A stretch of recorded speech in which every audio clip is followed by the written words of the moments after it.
গাজীপুরেও দুটি ভোট কেন্দ্রে আগুন দেয় নাশকতাকারীরা। এই মুহূর্তে গাজীপুরের টি&টি উচ্চ বিদ্যালয়ে আছেন রিপোর্টার রাজিবুল হাসান। সরাসরি যাচ্ছি তার কাছে।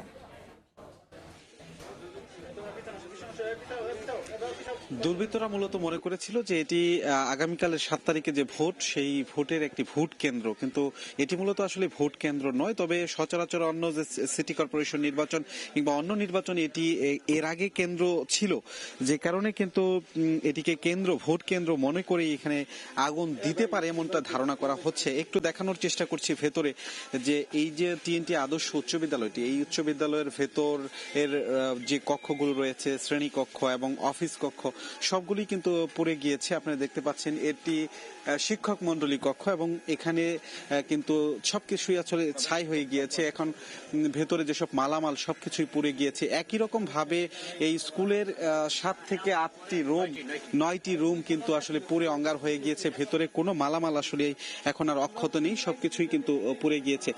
মানুষের মধ্যে কিছুটা আতঙ্ক তৈরি হয়েছে এই আগুনের মধ্য দিয়ে। শুধু আমি যেখানে রয়েছি এখানেই নয়, এখন পর্যন্ত আমাদের কাছে যে তথ্য রয়েছে গাজীপুর সদরের অর্থাৎ চান্দনা চৌরাস্তা এবং এই তেলিপাড়া, এই দুইটি স্কুল এখানে এবং কালিয়াকুরের মৌচাকে আরো একটি স্কুলে আগুন দেওয়ার মতো ঘটনা ঘটেছে। আইন শৃঙ্খলা বাহিনীর সদস্যরা আসলে এরপর থেকেই ব্যাপক তৎপরতা চালাচ্ছে। এই যে ঘটনাস্থল এখানে এসেছে এবং দেখছেন, এবং সাধারণ মানুষ বলছেন যে এই যে রাতের কোন এক সময় আগুন দেয় স্কুলের মধ্যে, সেটি আসলে খুবই উদ্বেগ তৈরি করে এবং ভোটের পরিবেশ নিয়ে আসলে তারা একটু শঙ্কিত হয়ে পড়েছে সাধারণ মানুষ, এমনটি কিন্তু বলছেন।